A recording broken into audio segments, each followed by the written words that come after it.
start using the coffee machine, you need to get everything turned on, ready and set up for your day. Get your mise en place ready.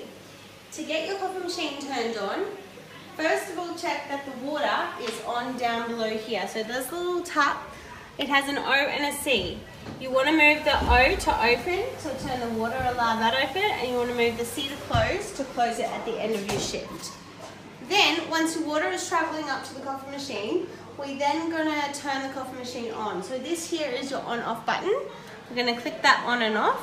Your lights will turn on. Here are your switches to know that your coffee machine is on. We want to get the coffee machine turned on about a good 10-15 minutes before you need to use it. And it won't be ready until the water comes up through here and starts to heat. So at the start, that black arrow will be down at 0, and then it will hit this red mark, that center red mark, once we know it's ready to go. Okay, a few other things that you need to do to set up is also turn on your grinder. So in order to get your grinder set up properly, it has to be turned on at the wall, at the power, and also turn it on here on the side, and your light switches will come on. With regards to your grinder, this gate needs to be open and the beans need to be full before you can use it. Other elements of setup and mise en place includes having all of your prep on this side. Now there is one thing missing from here. Can anyone guess what it is? What's missing? Cups. Ah, good, very good. So we want shots to be on the left and milk to be on the right. Shots means everything that's going to go into your cup before you make your coffee. So that includes your sugar, your chocolate powder, your milk, tea bags if you're making tea, and of course we need our cups here so that we can prep our shots before we actually move forward to the milk.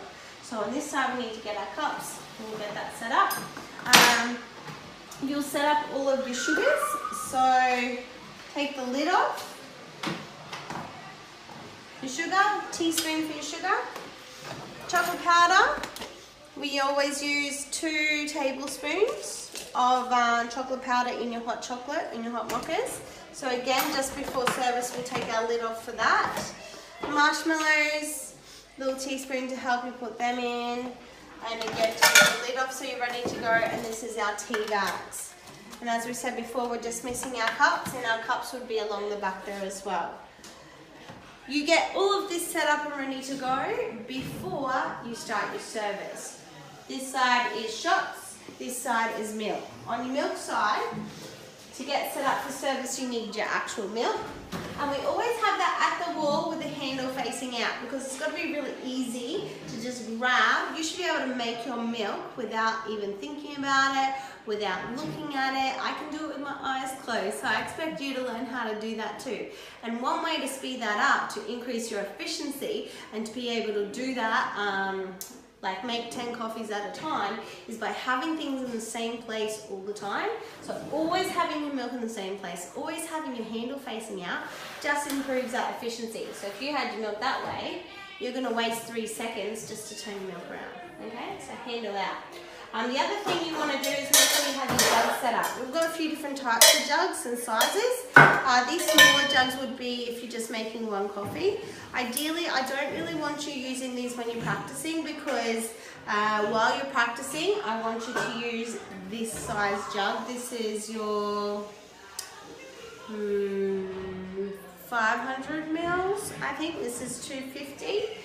We use our 500 ml jug while we're practicing because it makes the best milk. I want to see 3 of your jugs set up. So you've got full cream milk labelled on the side of your handle, a skim milk jug, and your soy jug. You keep these small ones for like almond milk and things that you don't do very often. But it does take a slightly different technique, and like I said, while you're practicing, I want you to use the 500 ml jugs.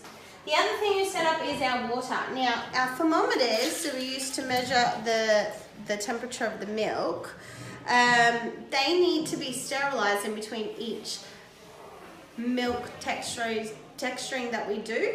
And the way to sterilize or to keep these sterilized is to either use hot water or cold water. Now, hot water in this space is probably not very safe.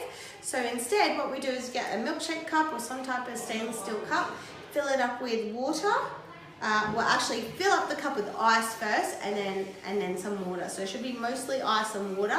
And then in between each milk, we put our thermometers back in there to sterilize again. You can also put your spoons in there if you're using spoons, although I'd like you to practice your free pouring as opposed to using spoons in pouring technique. You may just need a spoon to aid or assist your pouring, or you might be using your spoons to stir in sugar or to stir in chocolate powder. And again, if you're stirring in sugar, chocolate powder in your coffee, then we want to sterilize that in between each coffee, so hence you use your water for that as well. Okay, so the other thing we're going to do is set up our cloths, group handles. So group handles go up into our group heads over here. Now they need to be locked in and ready to go. We don't leave them out or on the bench. And the reason for that is because being locked into the group head actually keeps their temperature nice and hot. And they need to be at a hot temperature ready for extraction. Okay, so that temperature is really important. Before I talk you through chunks, I just talk you on the tray. Now, ladies, can you all see that these holes here are faced around the front? Quite often people will get that confused and think that these holes are so that we can lift up the tray and pull it out. That's not the case. Actually, these holes are designed to be at the back of each group head. So here's a group head, here's a group head.